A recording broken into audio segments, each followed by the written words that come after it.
Modern couple part 30. అక్కి కోసం wait చేస్తుంది హాల్లో మహా. ఇంతలో ఫోన్ మోగుతుంటే చూస్తుంది. మానస్ నుండి కాల్. అయ్యో, అసలు మానస్కి కాల్ చేయడమే కుదరలేదు. బామ్మ వాళ్ళు ఉన్నారని. ఈరోజు అయినా మాట్లాడాలి అనుకుంటూ కాల్ లిఫ్ట్ చేసి బెడ్రూమ్కి వెళ్ళి తలుపు వేసుకుంటుంది మహాలక్ష్మి. కార్ పార్క్ చేసి సంతోష్ వాళ్ళ ఫ్లాట్కి వెళ్తాడు కీస్ ఇద్దామని అక్కి. కాలింగ్ బెల్ మోగగానే పావని వచ్చి డోర్ తెరుస్తుంది. హే అక్కి, మీరా? రండి లోపలికి. బామ్మ వాళ్ళని సేఫ్గా ఎక్కించారా అని అడుగుతుంది. హా అండి, సారీ లేట్ నైట్ డిస్టర్బ్ చేసినందుకు. మార్నింగ్ మళ్ళీ మీరు ఆఫీస్కి వెళ్ళాలంటే ఇబ్బంది అవుతుందేమో అని ఇప్పుడే వచ్చాను కీస్ ఇద్దామని అంటాడు. అయ్యో పర్లేదు, మేము ఇంకా నిద్రపోలేదు. ఇప్పటిదాకా మూవీ చూస్తూ కూర్చున్నాం. రండి లోపలికి. సంతోష్ బాత్కి వెళ్ళాడు అంటుంది. ఇప్పుడు కాదు, ఈసారి వస్తాను. మహా ఒక్కతే ఉంది ఫ్లాట్లో. వెళ్ళాలి అంటూ కీస్ పావనికి ఇచ్చి థ్యాంక్స్ చెప్పి వెనుతిరుగుతాడు అక్కి. మహాని ఎలా ఫేస్ చేయాలో అని నెమ్మదిగా లోపలికి వస్తాడు. హాల్లో తనతో గొడవ పెట్టుకోవడానికి రెడీగా ఉంటుందేమో అనుకుంటాడు అక్కి. కానీ మహా లేకపోవడంతో కొంచెం డిసప్పాయింట్ అవుతాడు. మహా కోసం కిచెన్, లాన్ అంతా తిరుగుతాడు అక్కి. ఎక్కడా కనిపించదు. బెడ్రూమ్లో ఉందేమో. అలసిపోయిందిగా, పడుకోవడానికి వెళ్ళింది అనుకొని కామ్గా సోఫాలో కూర్చొని టీవీ ఆన్ చేస్తాడు. ఎందుకో మహాని చూడాలి అనిపిస్తుంది. రూమ్ డోర్ తడితే ఎక్కడ ఇంకో గోల అవుతుందేమో అనుకుని కామ్గా టీవీ చూస్తుంటాడు. అర్ధరాత్రి వరకు సినిమా చూసి అలానే పడుకుంటాడు అక్కి. చాలా రోజుల తర్వాత మానస్తో మాట్లాడేసరికి టైం తెలియకుండా మాట్లాడుతూనే ఉంటుంది మహా. అలా మాట్లాడుతూ నిద్రలోకి జారుకుంటుంది. మార్నింగ్ ఆఫీస్ గురించి త్వరగా లేవాల్సి వస్తుంది. మహాకి లేవాలి అని లేవకపోయినా బలవంతంగా లేచి పని చేసుకుంటుంది. డైలీ బామ్మ వాళ్ళు ఉంటున్నారు. కొంచెం కాకపోతే కొంచెమన్నా హెల్ప్ చేసేవాళ్ళు. ఇప్పుడు ఒక్కదాన్నే అయ్యేసరికి బద్ధకంగా ఉంది. ఈరోజు లంచ్ క్యాంటీన్లో కానిద్దామనుకొని ఓన్లీ టిఫిన్ వరకు చేసి ఫ్రెష్ అవుతుంది మహా. ఆఫీస్ టైం అవుతున్నా అక్కి లేవకపోయేసరికి మహానే వెళ్ళి లేపుతుంది. అక్కి లే, ఆఫీస్ టైం అయింది అని. భుజం తడుతూ ఉంటుంది అక్కిని. లే అక్కి, అది వరకు అంటే నేనే బాస్ని. ఇప్పుడు లారా కూడా ఆఫీస్కి వస్తుంది. ఆ అమ్మాయి ఏమనుకుంటుంది? టైం సెన్స్ లేకుండా ఆఫీస్కి వస్తున్నా నేనేమనడం లేదని నా గురించి తప్పుగా అనుకోవచ్చు. లే అక్కి అంటూ మళ్ళీ లేపుతుంది మహా. ఎప్పుడైతే లారా గురించి చెప్తుందే టక్కున లేచి కూర్చుంటాడు. ఈ మహా పొద్దున్నే ఆ లారా నేమ్ చెప్పి చిరాకు తెప్పించింది అనుకుంటూ ఫ్రెష్ అవ్వడానికి వెళ్తాడు. అక్కి రాగానే టిఫిన్ వడ్డిస్తుంది. అక్కి, భోజనం ఈరోజుకి క్యాంటీన్లో చేసే. మహా చెప్తున్న వాటికి అంటూ ఉంటాడు అక్కి. కనీసం నోరు తెరిచి ఓకే అని కూడా చెప్పడం లేదని మహా తిట్టుకుంటుంది అక్కిని. అక్కి సైలెంట్గా లేచి హ్యాండ్ వాష్ చేసుకుని వెళ్ళిపోతాడు. బయటకు రాగానే అమ్మయ్య, ఈ రోజుకి మహా నుండి తప్పించుకున్నా. ఒక 2 days మహాతో అంటనట్టు ఉంటే ఆ విషయం మర్చిపోతుంది అని తనలో తానే నవ్వుకుంటాడు తను వేసిన ప్లాన్కి. ఆఫీస్కి వెళ్తుంటే గీతికని టీస్ చేయడం, నాన్సీని ఐస్ చేయడం, చక్కగా అందరినీ ఫ్లర్ట్ చేస్తూ ఉండేవాడిని. ఇప్పుడు ఆఫీస్ అంటే భయం వేస్తుంది. ఎక్కడ ఆ లారా మీద పడుతుందో, మహా చూస్తే నా పని అవుతుందో అని. మహా కూడా ఆఫీస్కి వెళ్ళడానికి బయటకు వస్తుంది. అక్కీని చూసి పిలుస్తుంది. మార్నింగ్ నుండి చాలా స్ట్రేంజ్గా చేస్తున్నాడు. ఏమైందో కనుక్కుందాం అనుకుని అక్కీని పిలుస్తుంది. మహా పిలుస్తుంటే మళ్ళీ ఎక్కడ వార్నింగ్ ఇస్తుందో అని భయపడి వినిపించినట్టు ఆటోని పిలిచి ఎక్కుతాడు అక్కి. కోపంగా అక్కి వెళ్లే వైపే చూస్తుంది మహా. వీడేంటి చాలా ఎక్కువ చేస్తున్నాడు అని తిట్టుకుంటుంది. క్యాబ్ రాగానే మహా కూడా వెళ్ళిపోతుంది. అక్కి రాగానే నాన్సీ నవ్వుతుంది చూసి. నాన్సీతో మాట్లాడక చాలా రోజులు అయింది అనుకుంటూ తన డెస్క్ దగ్గరకు వెళ్ళి మేడమ్స్ వచ్చారా నాన్సీ అని అడుగుతాడు. ఏ మేడం అంటుంది నాన్సీ. అదే ఇండియన్ బ్యూటీయా ఫారెన్ బ్యూటీ లారానా అని. ఇద్దరూ రాలేదు. వాళ్ళు బ్యూటీస్ అయితే నేనేంటి అక్కి అని ఫేస్ సాడ్గా పెడుతుంది. నువ్వు వాళ్ళిద్దరినీ కలిపి మిక్స్ చేసిన బ్యూటీవి అంటూ బుగ్గలు లాగుతాడు. నాన్సీ కిలకిలా నవ్వుతుంది. అబ్బో అంటూ పక్కన నుండి సౌండ్ వినిపిస్తుంది. ఎవరా అని చూస్తే గీతిక. ఓహో ఇదా, ఇంకా మహా ఏమో అని భయపడ్డాను అనుకుంటాడు అక్కి. చాలా ఉన్నాయిరా నీ దగ్గర వేషాలు అంటుంది గీతిక. నీకు తెలియదా ఇప్పటిదాకా? నీకు చూపించినా అంటూ కన్ను కొడతాడు. ఈడియట్ అంటుంది గీతిక. నువ్వు ఈడియట్వి అని తెలిసి కూడా మాట్లాడాను చూడు, నాకు సిగ్గులేదు అంది గీతిక అక్కితో. ఓహో, అది నాకు ఎప్పుడో తెలిసే నీ దగ్గరకు రావడం లేదు అంటాడు అక్కి. యూ అంటూ అక్కి మీదకు వెళ్తుంటే దగ్గరికి వస్తే ముద్దు పెట్టేస్తా అంటూ వార్న్ చేస్తాడు అక్కి గీతికని.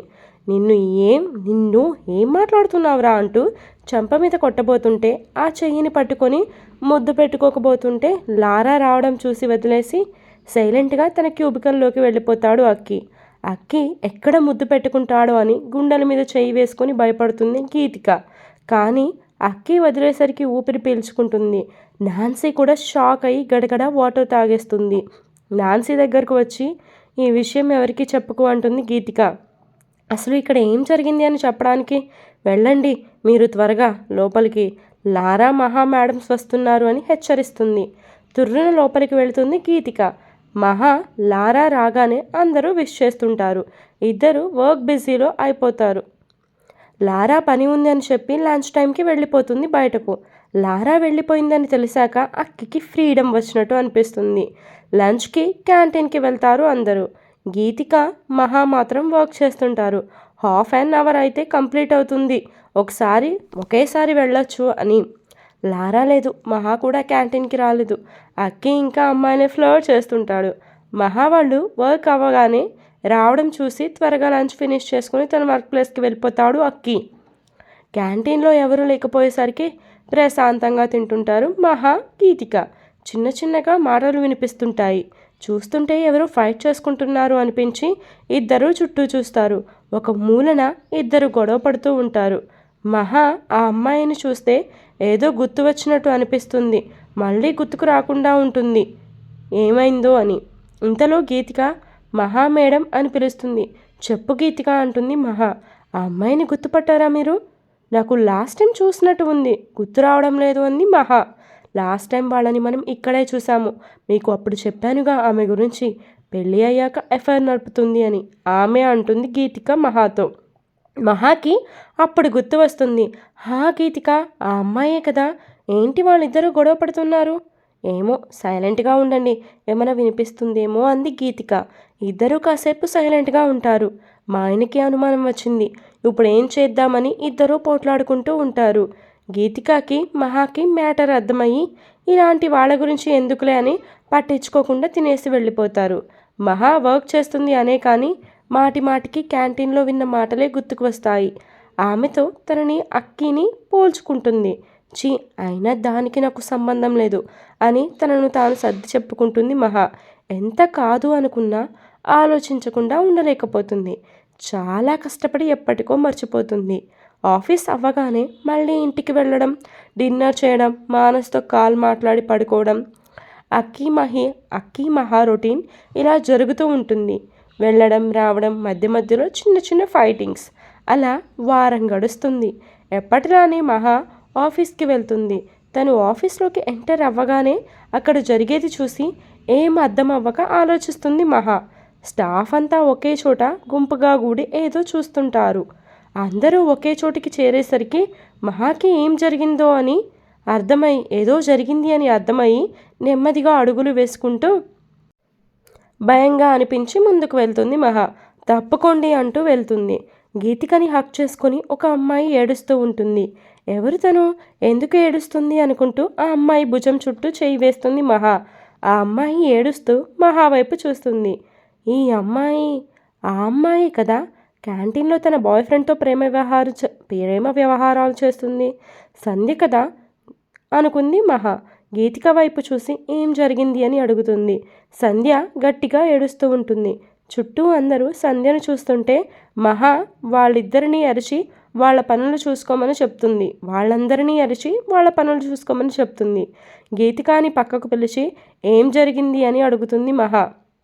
సంధ్య వాళ్ళ హస్బెండ్కి తన ఇల్లీగల్ రిలేషన్షిప్ గురించి తెలిసి ఆఫీస్కి వచ్చి కోపంగా ఆ అమ్మాయిని తిట్టి డివోర్స్ ఇచ్చేస్తాను అని చెప్పి వెళ్ళిపోయాడు. అప్పటి నుంచి ఆ అమ్మాయి ఏడుస్తుంది. ఎంతైనా అమ్మాయి కదా, భర్త వదిలేస్తున్నాను అంటే ఏడుస్తుంది.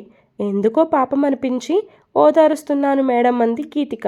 సరే నువ్వు అక్కడే ఉండు, ఆ అమ్మాయి నార్మల్ అయ్యాక నీ వాకింగ్కి వెళ్ళు అంది మహా. ఈరోజు లీవ్ కావాలి అంటే తీసుకోమని చెప్పు అని చెప్పి వచ్చే అంటూ వెళ్ళిపోతుంది మహా. వెళ్ళిపోతున్న మహాని గీతిక మేడం అని పిలుస్తుంది. ఏంటి అంటుంది మహా. మేడం నేను ఒక్కదాన్నే ఎలా, కొంచెం సేపు మీరు కూడా నాతో ఉండండి అంటుంది.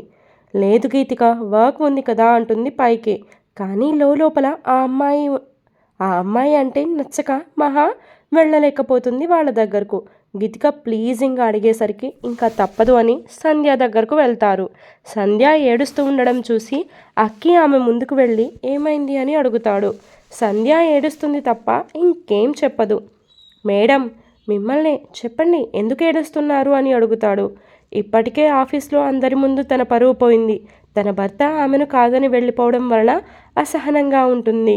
అక్కీ వచ్చి గుచ్చి అడగడంతో కోపంగా మీకెందుకు అండి, అందరిలా నవ్వి నా మాటలు అనడానికా అని అరుస్తుంది. అక్కీ సైలెంట్ అయిపోతాడు. అప్పుడే అక్కడికి వస్తున్న మహా గీతిక ఆ మాటలు అన్నీ వింటారు. అక్కీని తిట్టడం నచ్చని మహా కోపంగా సంధ్య దగ్గరకు వెళ్తుంది. అక్కీకి సారీ చెప్పు అని కోపంగా అంటుంది. మహా మాటలు అర్థం అవ్వక అయోమయంగా చూస్తుంది సంధ్య. ఏంటి ఆ చూపు, సే సారీ టు అక్కీ అని పెద్దగా అరుస్తుంది మహా. స్టాఫ్ అంతా వీళ్ళ వైపు చూస్తుంటే మహా కోపంగా అందరి వైపు ఒక లుక్ ఇస్తుంది. అందరూ కామ్గా వాళ్ళ పని చేసుకుంటారు. సంధ్యకి ఏం అర్థం అవ్వక అలానే చూస్తుంటే ఎందుకు అలా చూస్తున్నావు, అక్కికి సారీ చెప్పు అంది మళ్ళీ. తప్పు మొత్తం నీది, చేసింది ఒప్పుకోవు, అందరిలా దెప్పుతావా అంటున్నావేంటి, నువ్వు చేసిన పని ఎలాంటిది, తప్పు నీ వైపు ఉంచుకొని మళ్ళీ అక్కీ మీద ఎగురుతావా, ఏం జరిగిందో తెలియదు అని అడిగాడు, దానికే అరిచేస్తావా, ఎవరి మీద కోపం ఎవరి మీద చూపిస్తావు, అయినా ఆఫీస్లో ఈ న్యూసెన్స్ ఏంటి, ముందు ఆఫీస్లో లీవ్ లెటర్స్ సబ్మిట్ చేసి మీ కార్యాలు అన్నీ మీ ఇంటి దగ్గర పెట్టుకోండి అంటుంది మహా సంధ్య మీద కోపంగా. గీతిక 10 నిమిషాల్లో ఇక్కడ అంతా క్లియర్ అవ్వాలి అని కోపంగా అరుస్తుంది. మహాని ఎప్పుడూ అంత కోపంగా చూడని గీతికాకి షాక్గా అనిపిస్తుంది. మహా అలా అరుస్తుంటే అక్కి ఏం మాట్లాడడు.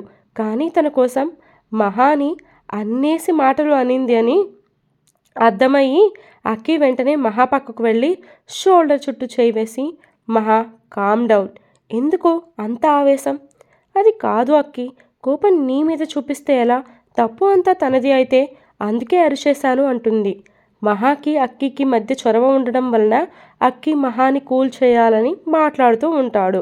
కానీ వాళ్ళు ఆఫీస్లో ఉన్న సంగతి మర్చిపోతారు. గీతిక అయితే వాళ్ళిద్దరినీ విచిత్రంగా చూస్తుంది. అక్కి గీతిక వైపు చూసి మహాని తన రూమ్కి తీసుకువెళ్ళు అని చెప్తాడు. అదేంటి మేడం అని కూడా పిలవకుండా అలా చాలా చొరవగా పిలుస్తున్నాడు అనుకుంటూ మహాని తీసుకుని వెళ్తుంటే మహా వెళ్ళగానే సంధ్యకి సారీ చెప్తాడు అక్కి. అయ్యో మీరెందుకు సారీ చెప్తున్నారు, తప్పు నాది కదా అంది సంధ్య. ఏం జరిగిందో తెలియక మిమ్మల్ని అడిగాను, దానికి మహా మేడం నా వలన మిమ్మల్ని తిట్టింది కదా, అందుకే సారీ అండి అంటాడు అక్కి. అయినా మహా మేడం అన్నదానిలో తప్పు ఏం లేదులేండి, తప్పు నాది కదా, మిమ్మల్ని అరవడం కూడా మంచిది కాదు అంది సంధ్య. అండి గిండి ఆపేసి నన్ను అన్నయ్య అనుకుని ఏం జరిగిందో చెప్పు అంటాడు అక్కి. సంధ్య సంకోచిస్తుంది, చెప్పాలా వద్దా అని. అంతలా ఆలోచించకు, మీ అన్నయ్యగానే నీకు సహాయం చేయడానికి అడుగుతున్నాను అంటాడు. సంధ్యకి వేరే దారి లేక అక్కికి నిజం చెప్దామనుకుంటుంది. నాకు రీసెంట్గా మ్యారేజ్ అయింది, నాకు ఆ పెళ్ళి ఇష్టం లేకుండా అయింది, అనుకోని పరిస్థితుల్లో నేను చేసుకోవాల్సి వచ్చింది. పెళ్ళి అయ్యాక కూడా నేను నా బాయ్ ఫ్రెండ్ని మర్చిపోలేక అతనితో టచ్లోనే ఉన్నాను అంటూ తలదించుకుంటుంది సంధ్య. అక్కికి అప్పటికే సగం విషయం అర్థమవుతుంది. ఈ విషయం నా హస్బెండ్కి తెలిసి ఆఫీస్కి వచ్చి గొడవ చేసి డివోర్స్ ఇస్తాను అన్నాడు అని చెప్పింది సంధ్య అక్కికి. నా హస్బెండ్కి నా మీద అనుమానం వచ్చినప్పటి నుండి నా బాయ్ ఫ్రెండ్కి చెప్తూనే ఉన్నాను, కానీ అతను నన్ను పట్టించుకోకుండా గొడవలు పడుతూ అవాయిడ్ చేస్తూ ఉన్నాడు. ఒకవైపు కట్టుకున్నవాడు డివోర్స్ ఇస్తాను అన్నాడు, ప్రేమించినవాడు పట్టించుకోవడం లేదు. ఇద్దరి చేతుల్లో మోసపోయాను అంటూ ఏడుస్తుంది సంధ్య అక్కీ దగ్గర. అక్కీ నవ్వుతూ, ఏంటి, వాళ్ళు నిన్ను మోసం చేశారా లేదా నువ్వు నీ భర్తని మోసం చేశావా? అప్పటి వరకు తలదించుకొని ఉన్న సంధ్య తల ఎత్తి అక్కీని చూస్తుంది. పెళ్ళి ఇష్టం లేకుండా అతని లైఫ్లోకి వెళ్ళి నువ్వు అతన్ని మోసం చేసావు సంధ్య. సరే, అనుకోకుండా పెళ్ళి అయింది. ఆ బంధానికి విలువ ఇచ్చి అతనితో ఉన్నావా? లేదు, అఫైర్ పెట్టుకున్నావు. నేనేం అఫైర్ పెట్టుకోలేదు, ప్రేమించాను అంది సంధ్య. సరే, ప్రేమించాను అంటున్నావు కదా సంధ్య, మరి నీ భర్తతో ఫిజికల్గా దగ్గర అయ్యావా అని అడుగుతాడు. సంధ్య మొహమాట పడుతూ అని తల ఊపుతుంది. పెళ్లి చేసుకున్న వాడితో ఫిజికల్లో ఉన్నావు, ప్రేమించాను అంటున్నావు, అది అఫైర్ కాక ఇంకేంటి? పెళ్లి చేసుకున్న భర్తతో కాపురం అంటారు, వేరే వాడితో అఫైర్ అనే అంటారు. అతను నిన్ను మోసం చేయడం కాదు, నువ్వే అతన్ని మోసం చేశావు. ఎన్నో ఆశలు కోరికలతో పెళ్లి చేసుకున్న అతన్ని మోసం చేశావు సంధ్య. అతని సంతోషం దూరం చేశావు. నీ బాయ్ ఫ్రెండ్ది కూడా తప్పులేదు, ఎందుకంటే నువ్వుగా అతనితో తిరుగుతుంటే వద్దు అని అయితే ఎవరు అనరు. ఏ మగాడైనా అమ్మాయి ఛాన్స్ ఇస్తే ఒప్పుకొని వాడే ఉండడు. పెళ్ళే అయినా నువ్వు అతనితో తిరిగావు, అతను నీతో తిరిగాడు. ఈరోజు నువ్వు ప్రాబ్లంలో ఉన్నావు అంటే కనీసం ఓదార్చాడా? లేదు, నువ్వే నా దగ్గరకు వచ్చావంటాడు తప్ప నిన్ను ఓదార్చడు. తెలుసుకో, పెళ్ళైనప్పటి నుండి మీ ఆయన నిన్ను ఎలా చూసుకున్నాడు ఒకసారి గుర్తు తెచ్చుకో. అతను నిన్నేమన్నా కష్టాలు పెట్టాడా, కొట్టాడా, తిట్టాడా? అక్కీ మాటలు ఒక్కొక్కటి అర్థమవుతున్న కొద్దీ తను ఎంత తప్పు చేసిందో గుర్తుకు వస్తుంటే కళ్ళ వెంట నీళ్లు ధారాళంగా కారుతూ వస్తున్నాయి సంధ్యకి. అన్నయ్య, నిన్ను చాలా తప్పు చేశాను. పెళ్ళి అయిన దగ్గర నుండి కూడా నా భర్త నన్ను చాలా సంతోషంగా చూసుకున్నాడు. ఏ రోజు ఒక మాట కూడా అనలేదు. నాదే తప్పు.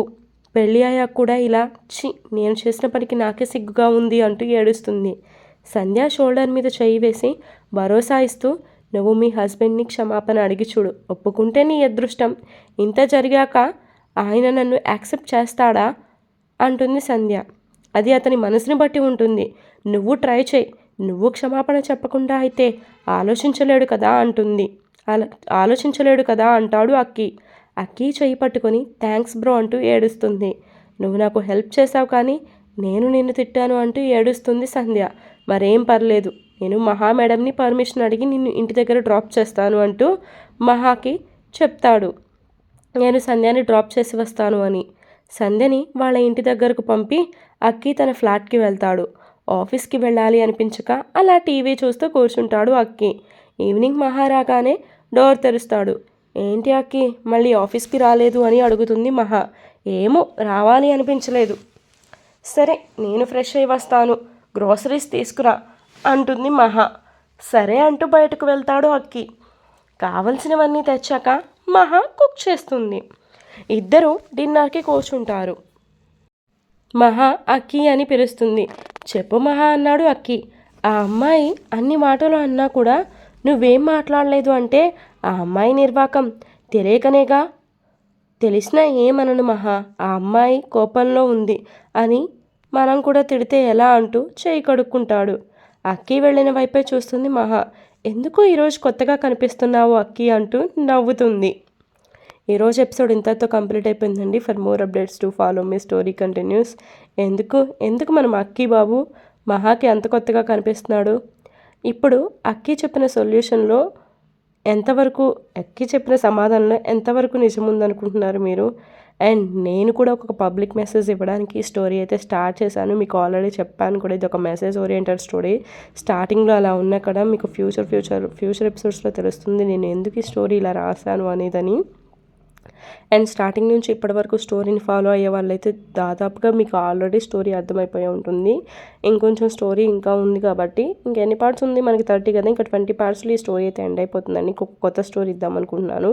అండ్ మీ సపోర్ట్ ఎంకరేజ్మెంట్ ఉంటే నేను ఇంకా కొత్త స్టోరీని త్వరగా స్టార్ట్ చేస్తుంది. ఏంటో చాలా రోజులైంది కదా మాటలన్నీ తడబడుతూ వచ్చేస్తున్నాయి. సర్లే సోదాపేస్తాను, ఎందుకంటే ఏమీ రావడం లేదు కాబట్టి మాట్లాడడానికి. Bye bye, love you all of you.